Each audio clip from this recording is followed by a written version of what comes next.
성경 말씀 로마서 13장 3절부터 5절까지입니다. 관원들은 선한 일에 대하여 두려움이 되지 않고 악한 일에 대하여 되나니 내가 권세를 두려워하지 아니하려느냐. 선을 행하라. 그리하면 그에게 칭찬을 받으리라. 그는 하나님의 사자가 되어 내게 선을 이루는 자니라. 그러나 내가 악을 행하거든 두려워하라. 그가 공연히 칼을 가지지 아니하였으니 곧 하나님의 사자가 되어 악을 행하는 자에게 진노하심을 위하여 보응하는 자니라. 그러므로 굴복하지 아니할 수 없으니 노를 인하여만 할 것이 아니요 또한 양심을 인하여 할 것이라. 아멘. 원래 찬양은 회중 찬양이 참 좋은 겁니다. 성가대가 하는 것은 이제 특별히 준비를 해서 하나님께 더 소위 말하면 정성을 기울여서 드리는 찬양이라서 또 그런 점에서 좋지만 또 한편 모든 성도들이 하나님 앞에 하나의 회중이 돼가지고 드리는 찬양, 그것도 참 좋습니다. 오늘 성가대가 좀 준비가 부족해서 했긴 했지만 우리도 이렇게 찬양을 하게 해주신 것 정말 좋은 기회 하나님께 감사드리고, 성가대원들 낙심하지 마시고 전쟁에서 1패는 늘 있을 수 있는 일이니까 열심히 하시기 바랍니다. 오늘은 이제 좀 제목이 좀 딱딱해요. 그리스도인이 세상법을 지켜야 하나? 이런 질문인데 답은 예스죠. 지켜야 되죠. 근데 이제 우리는 오늘 이것을 공부하면서 왜 지켜야 되는가? 그걸 좀 한번 또 살펴보고 또 어느 수준에서 지켜야 되는가? 이 두 가지 관점에서 오늘 좀 살펴보려고 그래요. 다시 말씀드릴게요. 오늘 우리가 세상법을 지켜야 된다면은 왜 지켜야 되느냐? 이유가 뭐냐? 우리가 하나님 나라 법 지키면 됐지. 하나님과 나와의 개인적인 관계만 잘 유지하면 됐지. 세상법 그거 안 지킬 수도 있지 않느냐? 그렇게 생각할 수도 있는데 세상법을 지켜야 된다는 거예요. 왜 지켜야 되느냐? 그런 문제의식을 가지고 오늘 본문을 보고, 두 번째는 그럼 지키는데 어느 수준에서 지켜야 되느냐? 지키는 것도 수준이 있다, 그거예요. 이 두 가지 관점을 가지고 오늘 한번 이 본문을 좀 해석해보고 하나님 우리에게 주시는 교훈을 받으려고 합니다. 이 로마서라고 하는 것이 좀 딱딱한 것 같은데 참 우리에게는 없어서는 안 될 귀한 성경 중에 성경입니다. 이것이 이제 구원 얻는 방법만 가르쳐 주는 게 아니라 구원 받은 다음에 어떻게 살아야 되느냐, 그 삶의 그 방법까지도 가르쳐 주기 때문에 대단히 참 중요한 성경책 중에 성경책이에요. 근데 이 로마서가 말이죠, 베베라는 자매가 없었으면 우리에게 전달되지 않을 뻔했습니다.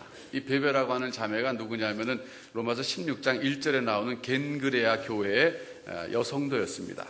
그래서 16장 1절에 보면 그 여인의 이름이 나오면서 우리 자매 베베를 너에게 천가하노니, 베베라 그래갖고서 어떤 그 브랜드 이름도 있더라고요. 보니까 옷인데 브랜드가 있더라고요. 베베. 근데 그 베베가 여기서 나온 거예요. 그런데 이 베베가 어떤 사람이냐면 여기 딱 한 번 나오고 마는데 사도 바울이 로마서를 이제 편지를 썼잖아요. 로마 교회에 보내는 편지를 썼는데 이걸 그때 당시 우체국이 있습니까? 뭐가 있습니까? 없어요. 그때는 인편으로 보내는 것이 보통 쓰는 방법인데 이 베베가 이 겐그레아 교회인데 사실은 고린도 교회하고 이제 인접한 곳이에요. 겐그레아가 거리로 얼마 안 떨어진 가까운 이웃 교회인데 로마로 간다는 소식을 들은 거예요.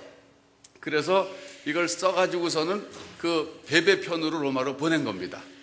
그래서 그걸 가지고서는 베베가 로마까지 가서 이걸 전달해 줬어요. 근데 제가 생각해 봤습니다. 만일에 배를 타고 가는데 그때 이 베베가 이걸 종이에 이게 편지를 품속에 착 간직하고 가다가 그만 실수로 이걸 바다에 빠뜨렸다든지 그러면 큰일 날 뻔했죠. 그럼 로마서가 우리에게 전달되지 않을 뻔했어요. 로마서가 우리에게 전달되지 않았으면 마르틴 루터가 종교개혁을 일으킬 때 뭘 보고 깨닫고 종교개혁을 일으켰겠으며, 요한 웨슬레 그 감리교의 창시자잖아요. 그분이 복음 깨달은 것도 결국 로마서를 통해서 깨달은 거고, 워치만니도 그렇고, 로이드 존스, 이런 수많은 하나님의 사람들이 복음을 깨달은 이 책이 바로 로마서거든요. 그러니까 로마서를 읽고 나서 이걸 연구하고 깨닫고 복음을 깨닫고 그 복음을 힘있게 증거한 사람들이 마르틴 루터, 요한 웨슬레 한둘이 아닙니다. 엄청나게 많은데, 그런데 이 베베가 이 편지를 잘 갖다 줬기 때문에 이게 오늘까지 우리에게 전달된 거예요. 그래서 저는 그렇게 생각하면 그래요. 이 베베는 태어나서 이거 한 가지만 했어도 잘 살다 간 거다. 잘 살다 간 거다. 그렇게 생각해요. 제가 우리 딸이 음악을 이제 전공을 하겠다 그랬을 때 제가 그랬습니다. 내가 음악을 하는 거 좋다. 내가 성악을 하겠다 그래서 그래 성악하는 거 좋다. 그런데 이야기는 작곡을 꼭 한 곡만 제대로 해라. 찬송가 작곡 한 곡만 탁 해놓고 남기고 가도 너는 태어난 인생에 그 보람이 있다. 내가 그랬어요. 사실 그래요. 이 베베가 그 당시에 이 편지를 가지고 갈 때 2000년 후에 대한민국에서 이순근이라는 목사가 강단에서 설교하면서 자기 이름을 얘기할지 꿈에나 생각했겠습니까? 전혀 생각 못했을 거예요. 또 말틴 루터가 그거 읽고 복음 깨닫고 종교개혁 일으킬지 누가 알았죠? 베베는 생각도 못했던 거예요. 그냥 평범한 일상생활이었어요. 바울 사도께서 참 자매님 로마 가신다고요. 내가 편지를 썼는데 이거 좀 갖다 주세요. 제가 갖다 드리죠. 그거 주세요. 문제도 없습니다. 그리고 그냥 갖다가 받아서 줬는데 그게 그 엄청난 일이 된 거예요. 여러분 인생은 그런 겁니다. 우리가 지금 살아생전에 우리가 한 일들이 살아있는 동안에도 열매를 맺겠지만 죽은 다음에도 어떤 열매를 어떻게 맺을지는 모르는 거예요. 그래서 여러분 우리 사회에 너무 자기 스스로 목숨 끊는 사람들이 많은데 참 저는 그거 볼 때 안타까워요. 생명은 참 소중한 거예요. 생명. 물론 그렇게 해서 목숨 끊는 분들은 얼마나 고통이 심했으면 그렇겠어요. 그러나 참 우리 옆에서 볼 때는 참 안타까운 거예요. 어쨌든 내가 살아있으면서 평범하게 일상생활 속에서 베베 같은 경우는 편지를 받아다가 갖다 전달해 준 거. 그건 아무것도 아니에요, 사실은. 아무것도 아니에요. 그러나 그 일을 통해서 하나님께서는 인류 역사 속에서 사실은 엄청난 일을 하신 거거든요. 그러니까 여러분, 이런 걸 통해서 우리가 깨달아야 될 것은 내 삶에 대해서 늘 하나님 앞에서 일상생활을 주신 것에 대해서 감사할 줄 알아야 된다는 거예요. 평범한 생활 속에서 그저 나로서는 성실하게 오늘 내게 있는 일이 조금만이든 큰일이든 그냥 성실하게 하고 가면 뭐 내가 죽을 때까지 그게 열매로 안 나타날 수도 있어요. 그러나 죽은 다음에라도 엄청나게 그것이 하나님이 쓰셔갖고서는 열매 맺는 일이 있을 수 있거든요. 베베가 그런 일이에요. 편지 갖다 줘서 유명해진 사람. 로마서 편지 한번 갖다 줘가지고 정말 성경에까지 이름이 나오고 그리고 얼마나 많은 사람들이 이분의 은혜를 간접적으로 이렇게 받고 있습니까? 여러분 그런 점에서 볼 때 힘내시기 바랍니다. 아무리 인생이 힘들어도 힘내세요. 그리고 작은 일이 난 작은 일밖에 못해요. 지금 큰 일은 못해요. 그래도 그 작은 일을 성실하게 하시면 되는 거예요. 그럼 하나님께서 그것을 나중에 어떻게 쓰실지는 본인도 모르고 아무도 몰라요. 하나님만 아시는 거예요. 성실하게 믿음으로 하루하루 주어진 삶을 그저 감사하면서 이렇게 살아가면 그것이 하나님께서 하나님의 뜻을 이루는 일이 될 수 있는 겁니다. 그래서 이 로마서가 우리에게 주어졌는데 로마서의 이 오늘 본문에 보면은 다시 본문으로 돌아와서 보죠. 왜 우리가 세상법에 순종해야 되느냐? 왜 권세 잡은 자들에게 복종해야 되느냐? 그 이유는요. 3절에 나오는데 3절과 4절에 나오는데 이 세상의 관원들 즉 공직자들은 하나님의 사자이기 때문이라는 거예요. 하나님의 사자. 여러분 여기서 우리가 문제가 생깁니다. 세상의 모든 공직자가 하나님을 경외하는 사람들입니까? 아닙니다. 하나님을 안 믿는 사람들이 더 많아요. 그런데 하나님께서는 그들을 보실 때 하나님의 사자로 보신다는 거예요. 그럼 여기서 문제가 생기는 거예요. 아니 무슨 그 사람들이 하나님도 안 믿는데 하나님의 사자가 될 수 있단 말인가? 자, 그래서 우리가 이제 이 문제를 해결하기 위해서 성경의 또 다른 예를 살펴봐야 됩니다. 그 예가 구약 이사야서에 나오는데 우선 이사야서 44장 28절에 가서 우리가 어떤 인물을 좀 살펴보는데 그 사람의 이름은 고레스라는 사람이에요. 한번 보겠습니다. 이사야 44장 28절입니다.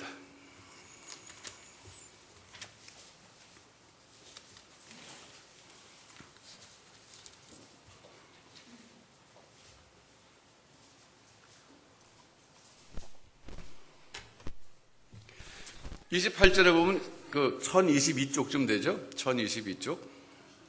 예, 1022쪽. 이사야 44장 28절. 이렇게 되어 있습니다. 고레스에 대하여는 이르기를 그는 나의 목자라. 나의 모든 기쁨을 성취하리라. 그랬어요. 여러분 고레스라고 하는 사람은 임금님인데 왕인데 이스라엘 국가의 왕이 아니라 페르시아, 당시에 그 페르시아의 왕입니다. 요즘으로 말하면 이란의 왕이에요, 이란. 바벨론은 이라크예요, 오늘날로 말하면. 그리고 이란이 페르시아가 이란입니다. 그런데 오늘날 말하면 이란의 왕인데 그 사람을 향해서 하나님께서는 그는 나의 목자다 그렇게 말씀하세요. 참 이걸 읽을 때 우리는 혼동이 오는 거예요. 그럼 고레스가 정말 하나님을 경외하는 사람이었는가 하면 그건 아니란 말이에요. 근데 하나님께서는 고레스를 향해서 그 사람은 내가 세운 나의 목자다. 그리고 또 이제 41장하고 42장 이 전체를 이제 살펴봐야 되는데 42장으로 가서 한번 보시면 41장부터 42장이 또 고레스에 대한 예언의 말씀인데 특별히 42장 1절에 보면 내가 붙드는 나의 종, 내 마음에 기뻐하는 나의 택한 사람을 보라. 그랬는데 물론 여기서 말하는 나의 종은 궁극적으로는 메시아를 가리키는 거예요. 예수 그리스도를 가리키는 거예요.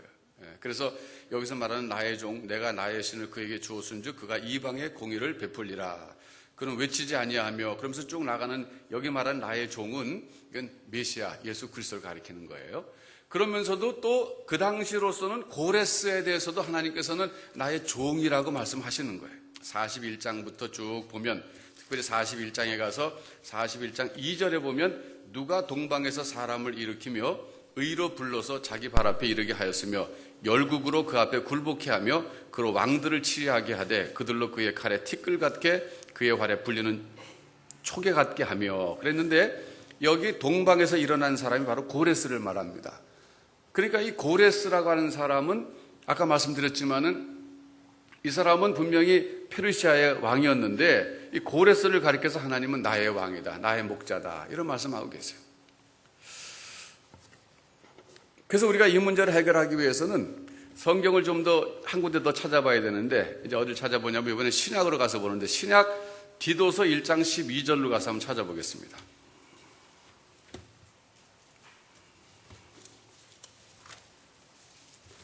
디도서 1장 12절.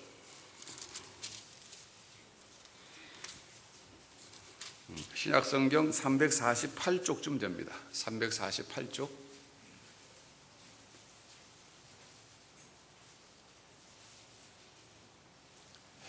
거기 보시면 12절에 인용귀가 나와요. 하나의 사도 바울이 편지 쓰시면서 인용을 하셨는데 그레데인 중에 어떤 선지자가 말하되 그레데인들은 항상 거짓말장이며 악한 짐승이며 배만 위하는 게으름장이라 하니 그랬어요. 여기 보면 지금 사도 바울이 어떤 선지자라고 그랬는데 이 선지자는 사실은 이스라엘의 선지자도 아니고 초대교회 선지자도 아니고 이 그레데 섬 사람 가운데 시인입니다. 시인.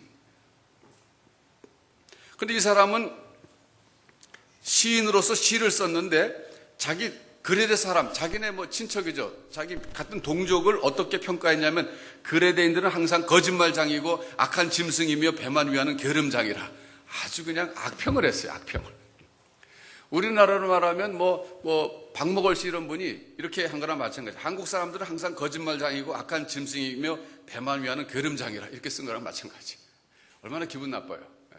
그런데 사도 바울께서 그레데에서 목회하고 있는 디도에게 보내는 편지가 디도서예요. 디도는 1장 5절에 보면 내가 너를 그레데에 떨어뜨려 둔 이유는 그랬습니다. 부족한 일을 바로잡고 나의 명한 대로 각성의 장로들을 세우게 하려 함이니 그랬습니다.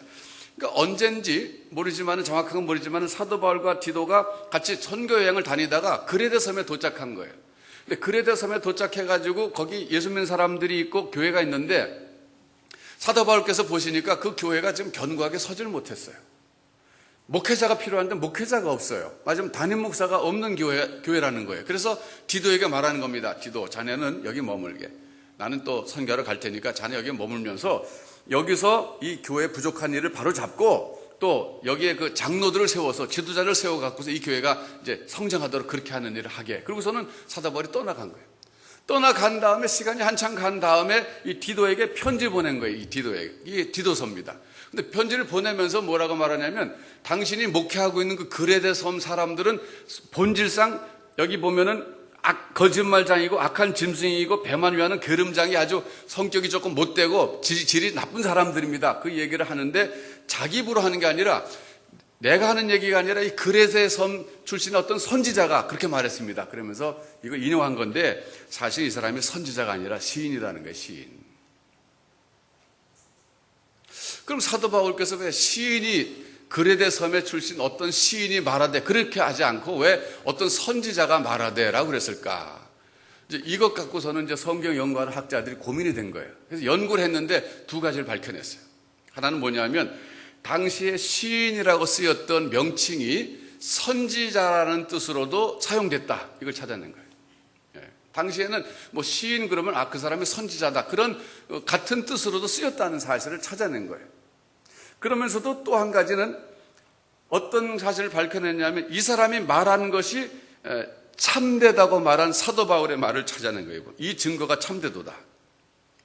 근데 보시면 말이죠. 여기 그런 말씀하셨는데 요한 칼빈이라고 하는 분이 계세요. 아까 제가 말틴 루터 얘기 잠깐 했습니다만은 존 칼빈이죠. 이 프랑스 사람인데 이분이 종교개혁 일어났을 당시에 신학적으로 뒷받침을 해준 사람이에요.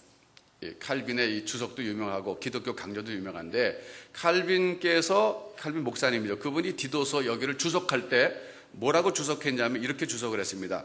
물론 선지자라는 용어가 당시에 시인이라고 하는 뜻이 선지라는 뜻도 있지만 그러나 사도 바울께서 그분을 굳이 선지자라고 표현한 것은 그것은 그 사람이 비록 하나님을 모르는 시인이었지만 그 사람이 한 말이 진실이기 때문에 선지자라 그랬다. 이렇게 해석했어요. 그러면서 사도 바울이 이런 말씀을 했어요. 그 선지자, 여기 선지자 이름은 제가 여기 적어왔는데 이름이 뭐냐면 에피메니데스라는 사람, 에피메니데스라고 하는 시인이에요. 그거 보면 참 재미난 게 말이죠. 사도 바울 같이 바쁘신 분이 언제 또 시인을 읽었을까 싶더라고요, 다니면서. 그러니까 평상시에 에피메니데스의 시를 읽어서 암송까지 했었을지도 몰라요. 그러다가 그레데 섬에서 목회하고 있는 디도에게 편지 쓸 때 생각난 거예요. 그레데 섬 사람들이 어떤 사람들이냐? 그 디도라는 목회자가 그레데 사람들을 알아야 목회를 잘할 거 아니겠어요?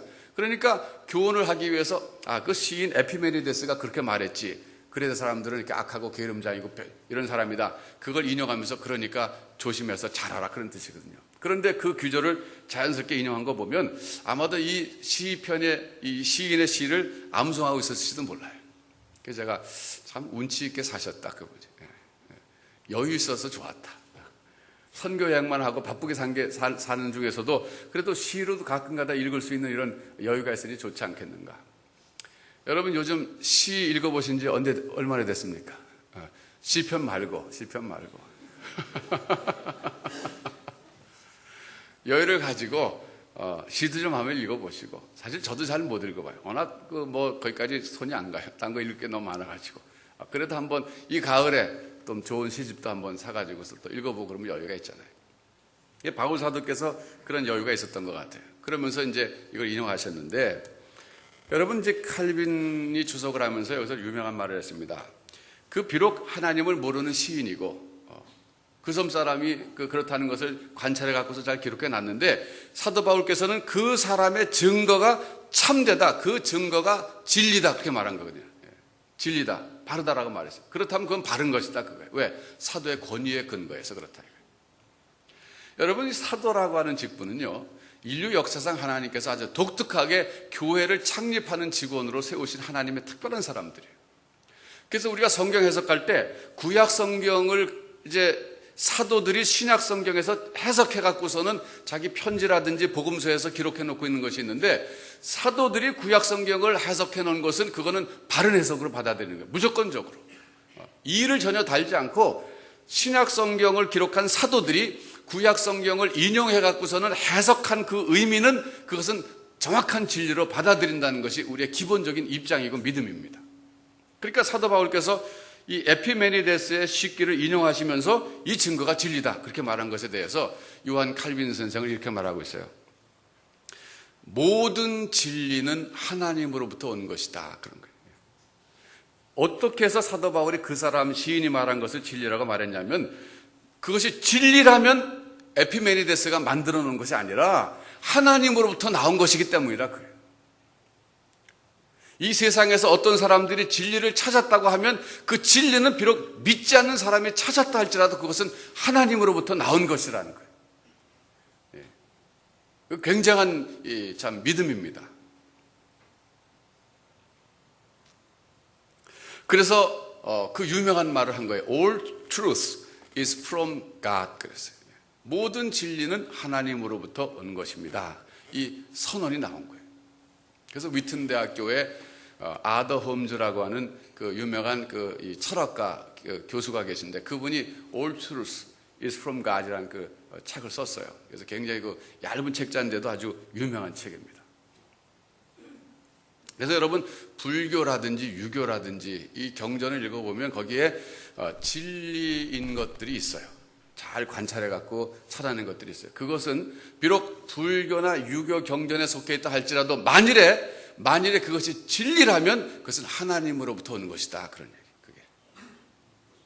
그러면 불교도들이나 그 불경을 쓰신 분들이나 유교 경전을 쓰신 분들은 하나님 모르는 분들이 어떻게 진리를 쓸 수 있습니까? 그것은 우리 이렇게 해석합니다.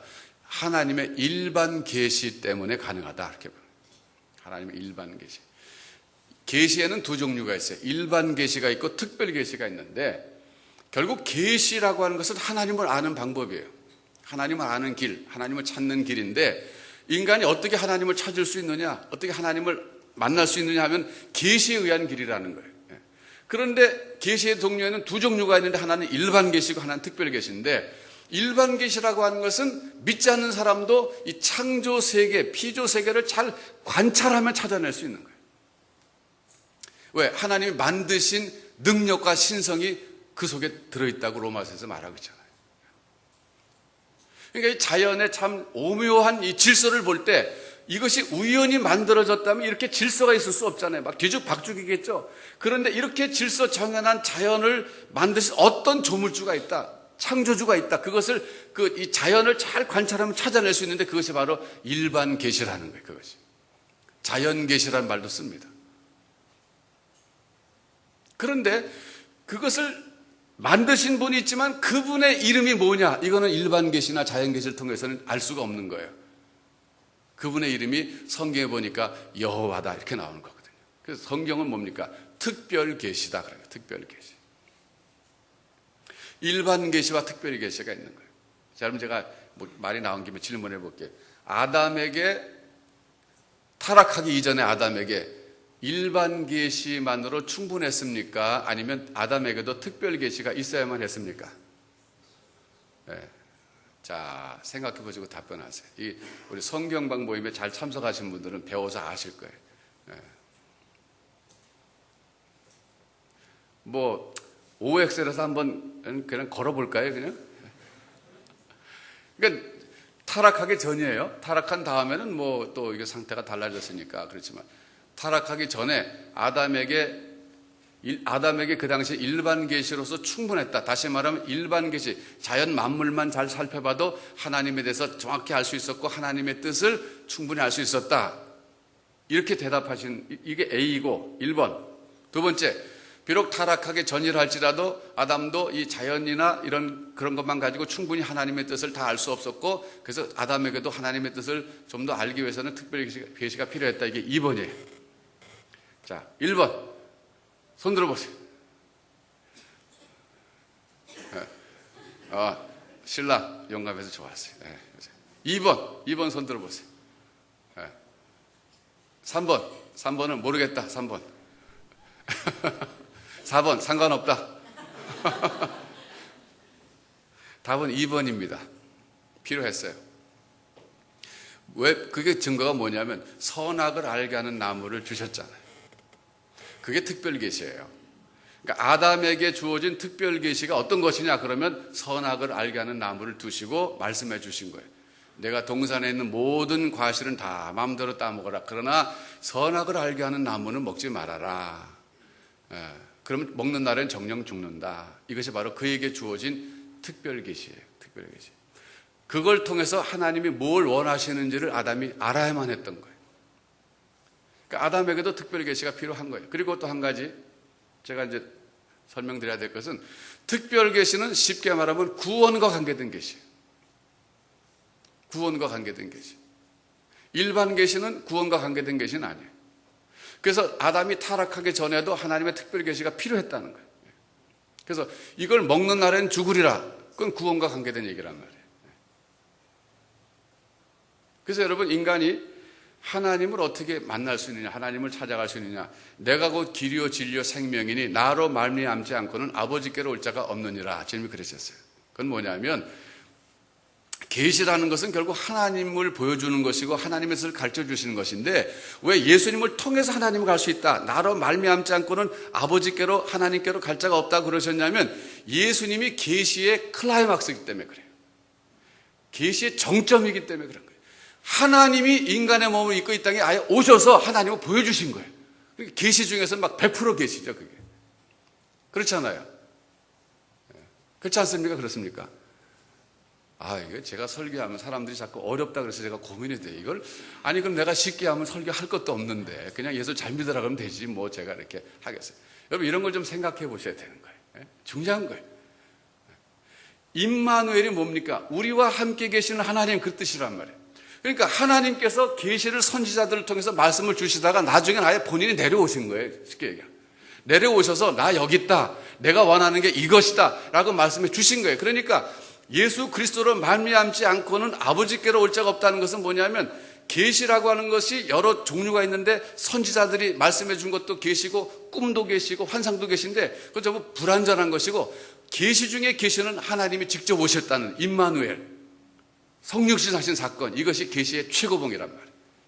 그러니까 예수님을 통해서만 하나님께 갈 수 있는 거죠. 최고의 계시니까. 그렇습니까? 안 그렇습니까? 그렇잖아요. 저도 좀 이해해 주셔야지, 이렇게 자꾸 얘기하면 저.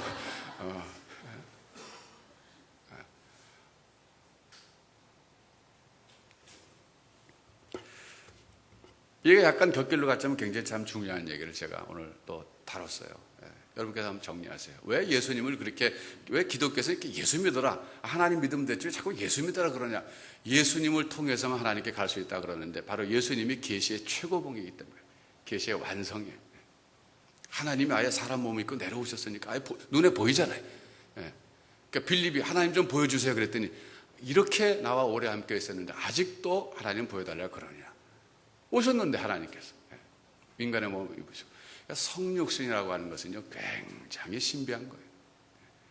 하나님 우리를 정말 사랑하셔서 우리의 눈높이를 맞춰주시고 우리에게 당신의 뜻을 보여주실 뿐만 아니라 당신을 보여주시러 오신 사건이 성육신하신 그리스도의 사건이라는 거예요.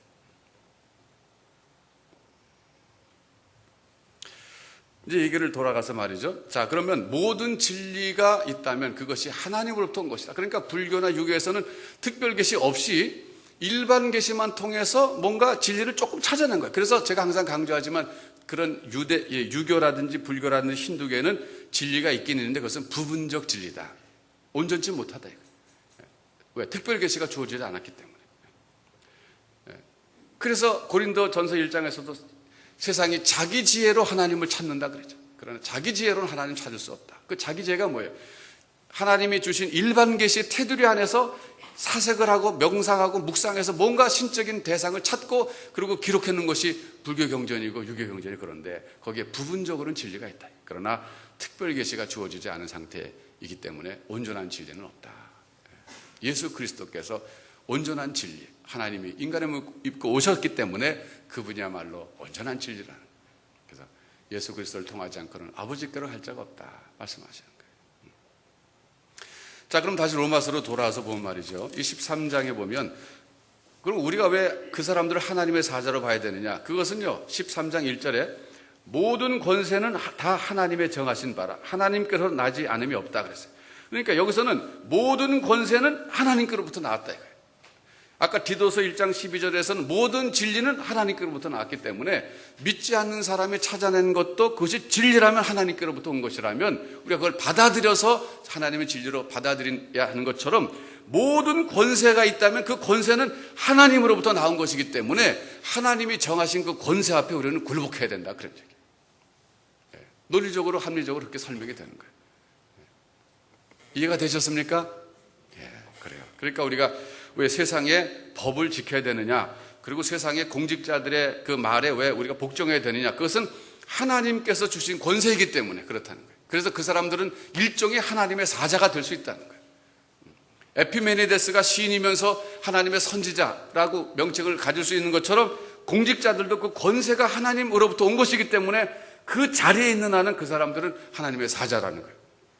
고레스가 하나님 몰랐지만 그러나 하나님 쓰시려고 세우신 권세자이기 때문에 나의 목자, 나의 종이라고 하나님이 불러주셨던 거예요. 자, 두 번째로, 그럼 우리가 어느 차원에서 복종해야 되느냐? 이 문제는요, 답이 5절에 나와요. 그러므로 굴복하지 아니할 수 없으니 노를 인하여만 할 것이 아니요 또한 양심을 인하여 할 것이라 그랬어요. 여기 보면 공직자에게 우리가 굴복해야 된다, 복종해야 된다, 세상법을 지켜야 된다 그런 얘기인데, 세상법을 지켜야 되는데 노를 인하여만 하지 말아라. 이게 뭐예요? 안 지키면 형벌 받을까 봐 하지 말아라. 그런 수준에서 하지 말고 양심을 위하여 하라 그랬어요. 양심을 인하여 하라. 자, 여러분, 이제 제가 이런 단어를 한번 표현해 볼게요. 옳은 행동을 하는데 옳은 이유로 해야 된다, 이런 말이 있어요. Right action. Right action은 바른 행동이잖아요. Right action을 right reason을 해야 된다. 올바른 이유로 해야 된다, 이런 말이 있어요. 그러니까 올바른 행동을 하는데 right reason이 아닐 수도 있다 이거예요. 법을 지키는데 그 동기 자체가 올바른 동기가 아닐 수도 있다 이거예요. 여러분, 여기까지 오늘 차 타고 오시면서 교통법 잘 지키신 사람 손 들어보세요. 나는 뭐 스탑라인에서 탁 다 섰고 안전선 지켰고 뭐 그랬다는 분 별로 없을 거예요. 여기서는 지키기 어렵더라고요. 막 이렇게 빨간불인데 이렇게 서 있으면 뒷차가 막 받을 것 같아갖고 무서워서 막 가야 될 것 같더라고요. 이렇게 특별히 시골길 같은 데 다니다 보면 이게 뭐 새벽 같은데 혼자 뭐 이렇게 잘났다고 딱 서 있다가 화물차가 뒤에서 달려서 받으면 이건 정말 너무 어처구니 없이 목숨을 잃는 수도 있겠더라고요. 그러니까 눈치 보면서 법을 지켜야 되겠더라고요. 여러분, 제가 지난번에 한번 소개해드린 얘기인데 다시 한번 간단히 소개해드릴게요. 로렌스 콜복이라고 하는 분이 도덕 발달 이론을 말씀하셨는데, 그분이 이 도덕 수준에 대해서, 사람들의 그 도덕 수준에 대해서 세 단계로 나눠놨어요.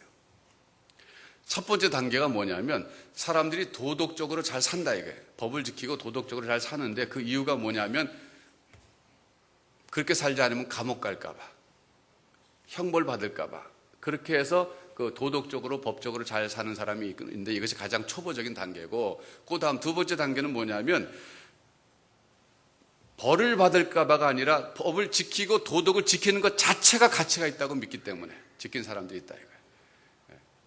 뭐 이걸 어기면은 감옥 간다 그런 게 아니라 그냥 법을 잘 지키고 도덕을 잘 지키는 것 자체가 가치가 있고, 그래야 사회 질서가 유지된다 이거예요. 사회 질서가 유지되는 것이 이거 중요하다 그러니. 세 번째는 프린스플이라고 하는 말을 쓰는데, 원리에 근거해서 법을 지키고 도덕적으로 잘 사는 사람이 있다. 세 종류, 세 단계를 말했는데 하인츠 딜레마라는 얘기를 썼어요 이분이. 제가 한번 또 해드릴게요. 두 번 듣는 사람이 이해하시고 못 듣는 사람들을 위해서 참아주세요. 로렌스 콜복이라는 사람이 이제 그 도덕 발달 이론을 이제 이론화 정립하기 위해서 이제 많은 그 연구를 하는데 인터뷰를 많이 다녔어요. 세계 여러 나라 많이 돌아다녔습니다. 이분이 많이 돌아다녔는데 이런 질문을 했어요. 유럽에 이제 가상인물인데 하인츠라는 사람이 있는데 이 사람의 와이프가 죽을 병에 걸렸습니다. 그래서 이제 죽어가는 걸 바라보고 있는데 마침 새로운 약이 개발됐는데 그 약 먹으면 살아나는 약을 개발했습니다. 그래갖고서는 그 약을 구하고 싶었는데 마침 그 동네 약국에 그 약이 들어왔습니다. 약국 찾아갔어요. 그 약 좀 주십시오. 그랬더니 주는데 돈이 엄청나게 비싸거든요. 그러니까 하인츠가 부탁하는 거예요. 내가 지금 돈은 없지만 그 약을 주시면 우리 와이프 갖다가 먹이고 살린 다음에 내가 열심히 일해갖고 반드시 갚겠습니다. 이자까지 갚겠습니다. 그랬는데 주인은 no. 그랬어요. 돈 갖고 와야 됩니다. 한 푼이라도 적으면 안 줍니다. 그랬어요. 실망한 채 하인츠가 돌아와갖고서는 고민하다가 밤중에 그 약국에 몰려 숨어 들어갔어요. 그래갖고서는 그 약국에서 그 약을 훔쳐다가 아내에게 먹였습니다. 아내를 살렸습니다. 자, 이 행동에 대해서 당신은 어떻게 생각합니까? 이게 질문이에요. 근데 여기에 대해서 세 종류의 답변이 나온 거예요. 첫 번째는 뭐냐면 그 잘못된 행동입니다. 그랬어요. 그럼 잘못된 행동인데 그 다음에 중요한 것이 왜 잘못됐다고 생각하느냐, 그게 중요한 거예요. 로렌스 콜복의 입장에서는 그게 중요한 거예요. 거기서 이제 그 리즈닝이 나오는 거거든요. 왜 잘못됐다고 생각하냐 그랬더니 그러면 잡히면 감옥 가잖아요. 그거 잘못된 겁니다. 그랬어요. 두 번째 종류의 사람은 어떤 사람들이냐면 그거 잘못된 겁니다. 왜? 법은 지켜야 되지 않습니까? 법은 법이니까 지켜야죠. 소크라테스가 그러셨잖아요. 이분이 돌아가시면서 악법도 법이다. 그 돌아가셨단 말이에요. 그러니까 그 법 자체를 지키는 것이 가치가 있다. 왜? 그래야 사회가 질서가 유지되고 사람들이 평안하게 살 수 있으니까. 그래서 그런 차원에서 지키는 사람들은 조금 높은 사람들이 그래도. 그 법을 어기면 감옥 가니까 어기는 사람, 이거는 어기지 않는 사람, 이건 아주 올바른 행동하지만은 그 수준이 낮은 거예요. 그러나 법 자체를 지키는 것 자체가 가치가 있습니다. 악법도 법이다. 이거 훌륭하신 얘기 아니에요? 그러니까 그런 차원에서 지키는 사람들이 있어요. 세 번째는 원리라고 하는, 법보다도 위에 있다고 생각해요. 그 용어 자체가 이제 프린스플이라는 단어를 썼는데 로렌스 컬복이 이 로보다도 프린스플이 더 위에 있다는 거예요. 그래서 그 원리에 입각해서 행동하는 사람, 그건 원리의 근거에서 볼 때 잘못됐다 그렇게 말하는데, 사실은 이제 여기서부터 우리가 생각해 볼 것이 있는데, 그 간디 있잖아요. 간디, 인도의 간디를 가리켜서 로렌스 컬복은 이 원리에 의해서 살다 간 사람이라 그랬어요. 왜냐하면 그 당시에 비폭력 무저항에서 이렇게 데모를 이끌었잖아요. 그것은 당시에 영국법에 의하면 그건 법을 어긴 거예요. 그러나 그 법 자체보다도, 그러나 인간의 존엄성, 그리고 인도 사람들의 권리를 주장하는 그 원리, 그 프린시플이 더 위에 있다는 거예요. 그래서 비록 그 당시 영국 실정법은 어겼지만은 보편적인 원리에 의해서 행동했기 때문에 그 사람은 더 큰 사람이다. 이렇게 해석했어요. 여러분, 성경에 보면 하나님께서 이제 모세를 통해서 율법을 주시고 이스라엘 백성들이 이렇게 말씀하십니다. 이 율법을 지키면 나가도 복을 받고 들어와도 복을 받는다. 그리고 이 율법을 어기면 나가도 화를 받고 들어와도 저주를 받는다 그랬어요. 그렇게 하심으로써 하나님께서는 이스라엘 백성들에게 그 율법대로 살 것을 말씀해 주셨는데, 여러분 그 수준에 대해서 만족하십니까? 여러분, 만약 하나님께서 여러분에게 이렇게 말씀하시면 어떻게 생각하세요? 승문아, 내 말대로만 하면 들어가도 복을 받고 나가도 복을 받고, 내 말대로 살지 않으면 넌 나가도 화를 받고 들어와도 화를 받는다.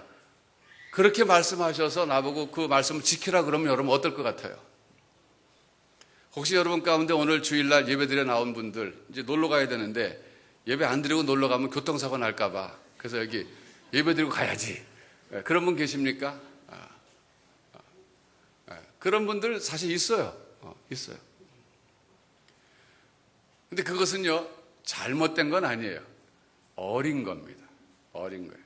그러니까 구약의 이스라엘 백성들에게 하나님이 왜 모세를 통해서 그런 말씀을 주셨을까? 그것은 결코 그 사람들이 그 수준에 계속 머물러라 그런 것이 아니라, 그때 당시로서는 그들이 너무 영적으로 어리기 때문에 하나님께서는 그들의 눈높이에 맞춰서 그 수준을 주신 거예요.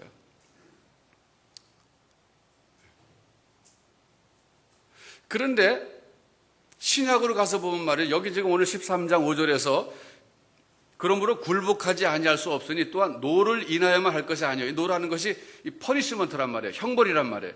그러니까 내가 이 세상의 공직자들이 정해놓은 질서와 법과 도덕대로 살지 않으면 감옥 갈까봐, 형벌 받을까봐 그래서만 하지 않는 것이 아니라 또한 양심을 인하여 잘 지켜라 이런 얘기예요. 여기서 말하는 양심이 뭡니까? 수준도 높은 거예요. 그러니까 형벌 받을까봐 두려워서 지키는 그 수준을 넘어서서 양심 때문에 지키는 수준으로 올라가야 된다 그런 얘기예요. 그렇습니까? 안 그렇습니까? 그렇죠. 그럼 여기서 말하는 양심이 뭐예요? 이것은 신앙 양심이라는 거예요. 신앙 양심. 그러니까 우리 예수 믿는 사람들이 세상에서 왜 세상법을 지켜야 되냐면은, 그거 안 지키면 감옥 가잖아요. 그래서 안 지키는 그 수준을 넘어서야 된다는 거예요. 우리는 하나님의 백성이기 때문에 양심의 차원에서, 즉 신앙의 차원에서 법을 지켜야 된다 그래요. 훨씬 고상한 수준의 삶을 우리에게 요구하고 계신 거예요, 하나님께서는. 만약 하나님께서 너희가 세상법을 안 지키면 감옥 간다, 지켜라 이러셨다면 수준이 좀 낮은 거라. 그렇지 않아요. 양심을 인해서 지켜라 그래요. 여러분, 양심이라고 하는 것이 뭐냐면 또 깨끗한 양심이 있는데, 디모데전서 3장 9절에 가서 한번 보십시오. 디모데전서 3장 9절.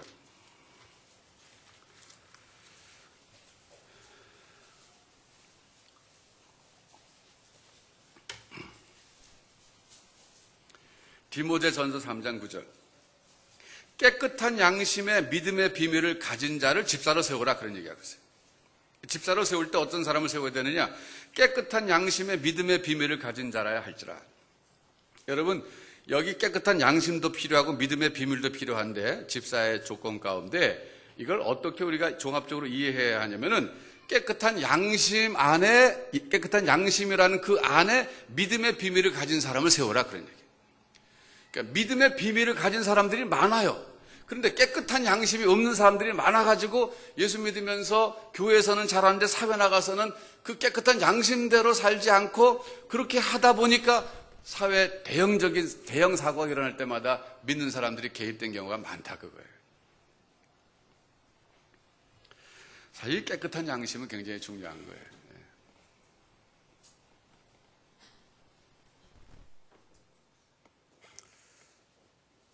그래서 표준 세번역은 이렇게 번역을 했어요.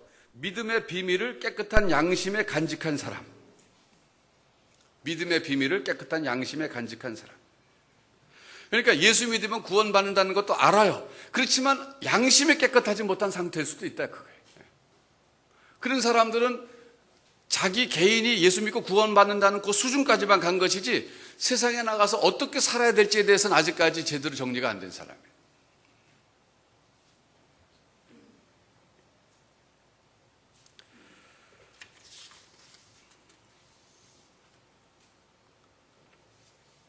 요즘은 참 그래요. 이제 청문회를 우리 한국에서 지금 많이 하잖아요. 지금 청문회를 많이 하는데 청문회 나가시는 분들 보면 이제 참 요전에도 제가 청문회 이렇게 하는 거 보니까 어떤 분이 막 그렇게 말씀하시죠. 나는 뭐 양심에 부끄럽지 않게 살아왔다. 막 그러시더라고요. 나는 뭐 지금까지 뭐 전혀 부끄럽지 않게 살아왔다. 참 중요한 삶이에요. 그렇게 살면 얼마나 좋아요.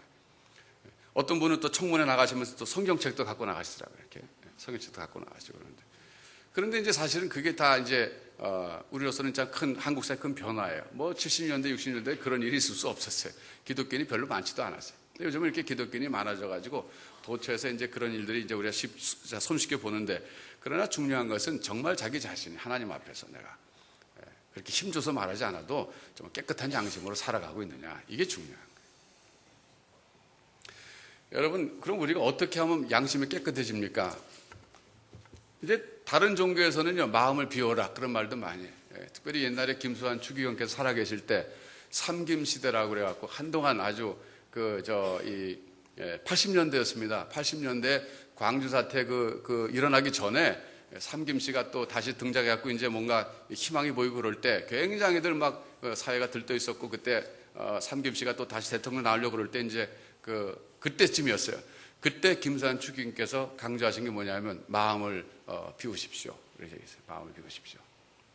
결국 마음을 비우지 않아서 또다시 이렇게 군사 독재 정권을 넘어가고 막 그랬던 아주 비판도 받았지만은 그때 마음을 비우라는 얘기를 많이 들었어요.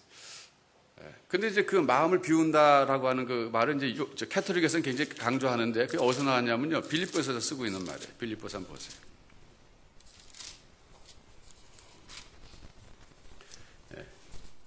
빌립보서 2장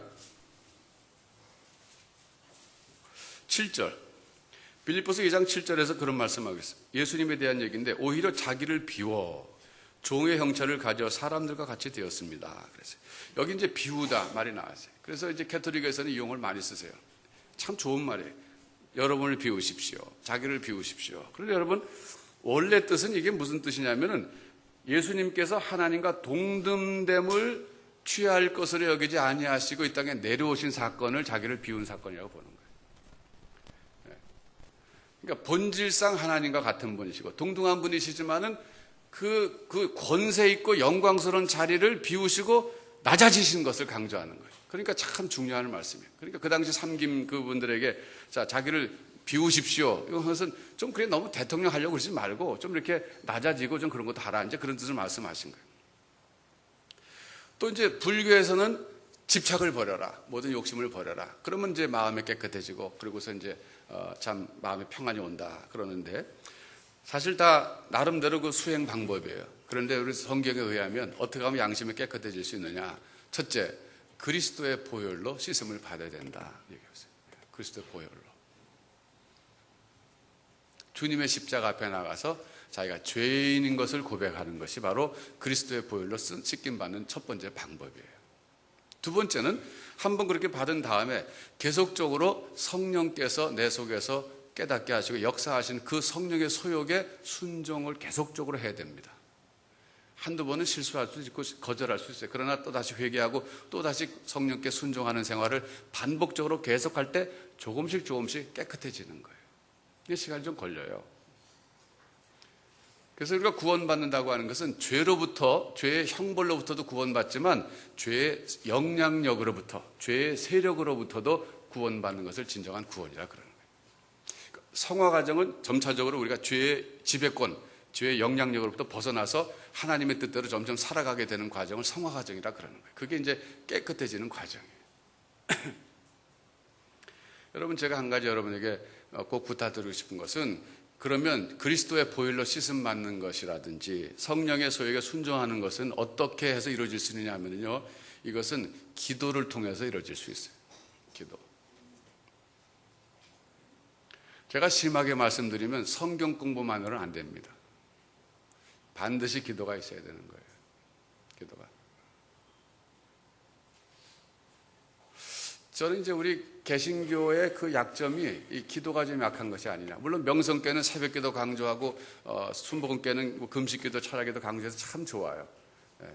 그런데 대체적으로 장로교는 이 성경 말씀을 중요시하다 보니까 상대적으로 기도가 약합니다. 그러나 이 기도라는 것이 말이죠, 기도가 있을 때 우리 자신이 점차적으로 주님의 보혈로 씻음 받는 것도 체험할 수 있는 것이고, 점차적으로 성령의 소욕에 따라서 살아가는 것도 능력이 생기고 힘이 생기는 것이지, 말씀만 계속 배워갖고서는 그게 이 밸런스가 안 되는 거예요. 여러분, 새벽기도 하셔야 됩니다. 새벽기도. 우리 교회가 멀면은 가까운 동네교회 가십시오. 동네교회 가십시오.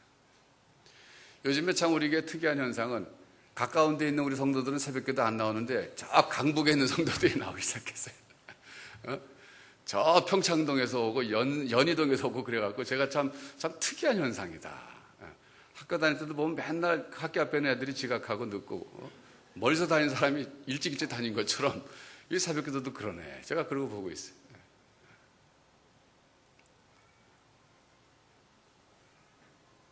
여러분, 꼭 새벽기도 하세요. 뭐 교회 나오기 어려우면 집에서도 하세요. 집에서 고향 골방에 앉아가지고, 이 새벽이 좋아요. 새벽이 밤보다 새벽이 좋아요. 새벽에 조용히 하나님 앞에 나가서 정말 묵상하시면서 하나님께 기도하십시오. 기도. 여러분, 설교라는 것은, 지금 말씀을 배우는 것은 제가 이렇게 강론할 때 그냥 듣는 거예요. 여러분, 피동적인 건데, 기도는 내가 능동적이 될 수밖에 없어요. 내가 안 하면 아무도 안 하는 거예요.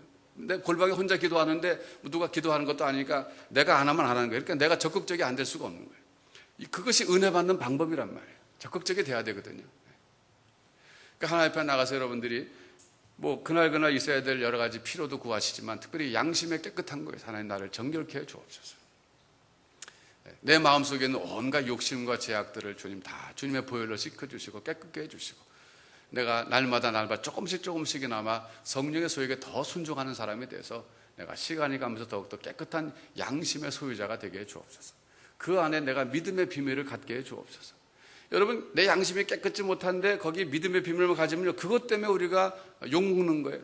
그 교회 다니는 사람들이 왜 저러냐고 욕먹는 이유가, 믿음의 비밀은 있어요.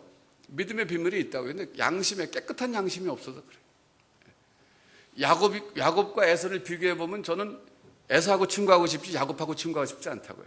에서는 얼마나 참 매력적입니까? 스포츠맨이잖아요. 요즘으로 말하면. 스포츠맨, 사냥 좋아해, 낚시 좋아해, 뭐 등산 좋아해. 사람 막 호기가 있잖아요. 고기 잡아갖고 와서 막 다 나눠 먹고, 그러고 또 못 잡아갖고 나는 동생 보고 너 팥죽 나한테 줘라 그러니까, 형 장자권 나하고 바꾸자. 그 장자권 뭐 대여서 너 가져라. 그 팥죽 한 그릇 얻어먹고. 얼마나 호탕합니까? 호탕하잖아요. 경계가 없고 자유스러운 것 같잖아요. 그런데 야곱은 그 아줌마를 그 치사하게 말이죠. 팥죽 갖고 언제나 호시탐탐 기회만 노리겠다. 형 장자권 나한테 팔어. 내가 팥죽 둘게. 이게 가치가 비교될 수도 없는 거잖아요. 이거 완전 도둑이지. 그렇잖아요. 애 손에 있는 다이아몬드 이만한 큰 거 갖고 어른이 마저 사탕이 똑같은 거 주면서 이거 바꾸자. 그거랑 똑같은 거 아니에요. 나쁜 심보잖아요. 그런데 그걸 그렇게 한단 말이에요. 그런데 그게 뭐냐면, 야곱은 믿음의 비밀이 있는 사람이에요. 에서는 믿음의 비밀이 없는 사람이에요. 근데 야곱이 믿음의 비밀에다가 깨끗한 양심까지 있었으면 좋았을 거예요. 그게 없었던 거란 말이에요. 근데 나중에 하나님이 그를 뭐 환덕과 부러지게 하시고 그래서 결국 깨끗한 양심의 소유자로 만드시는 거예요. 그게. 그래서 깨끗한 양심 안에 믿음의 비밀을 가져야 되는 거예요. 그렇게 여러분 기도하셔야 됩니다. 기도하셔야 돼요. 제가 하나님께 요즘 하나님 우리에게 좀 기도 처소를 좀 주세요. 제가 기도하고 있습니다. 여기서 우리가 금요일날 기도하는데 금요일날 기도하다 보면은 8시 반에 모여갖고 어제도 한 14명이 기도했어요. 우린 뭐 광고도 별로 안 하잖아요. 여러분들에게. 기도할 사람만 나오라 그러는데 14명이 나와서 기도하다가 11시만 되면 또 여기 비워주고 가야 돼요. 여기는 사무실이기 때문에 이 빌딩 전체가. 그러니까 철야기도 하고 싶은데 철야기도를 못하게 했어요. 그래서 하나님 이제 전주는 우리가 리출센터를 주셨으니까 감사한데 남의 거라도 좋으니까 우리가 좀 자주 가서 이렇게 금요일날 같은 데 가서 마음대로 밤새도록 기도할 수 있는 기도 자리 주세요. 제가 왜 이렇게 느끼냐면요. 제가 청년 시절에 그 평안교회 다니면서 저 북한산에 가면 효자리라고 있는데 효자리 수도원이라는 곳이 있었어요. 뭐 다 쓰러져 가는 그 옛날 그 허름한 집이에요. 아주 뭐 기아집도 아니고 그런 집에 산속에 그저 예배당이라고 할 것도 없이 흙벽돌 같은 걸로 어설프게 져놓은 곳이 있었는데 거기를 우리 대학생 시절에 청년 시절에 많이 갔어요. 거기 여름에도 가고 겨울에도 가고 수련회도 가서 성경도 배웠지만 기도도 하고 숲속에 나가서 바위에 앉아갖고서는 기도하는데 바위 그 무섭다고요. 밤에는 그 막 으시시 그런 막 귀신 나타나는 것 같고 막 그 사실은 아무것도 아닌데 그러나 이제 그러니까 한 3m, 5m 떨어져가지고 서로 이렇게 모여가지고서 여기서 주여 그럼 저기서 주여 그러고 서로 주거니 받거니 하면서 힘을 내서 기도하고 그 밤새 그렇게 기도하면서 그 기도를 배웠거든요. 그런데 제가 가만 보니까 요즘에 우리 그 신앙생활 하시는 분들은 이제 여러 가지 바쁘다는 이유 뭐 또 기도를 어렸을 때부터 안 했기 때문에 할 줄 모른다는 이유 등등을 해서 이 기도가 빠지니까 신앙 성장에 이 장애가 있는 거예요. 특별히 참 경건의 그 모양은 있는데 경건의 능력이 없고 그렇단 말이에요. 기도를 해야 되는 거예요. 우리 교회는 특별히 성경 공부는 하나님 많이 주셨어요. 말씀은 흥황하는데 기도가 약하단 말이에요. 기도를 해야 되겠어요. 기도를. 그래서 하나님께 기도하는 하나님 우리에게도 좀 기도 처소를 좀 주세요.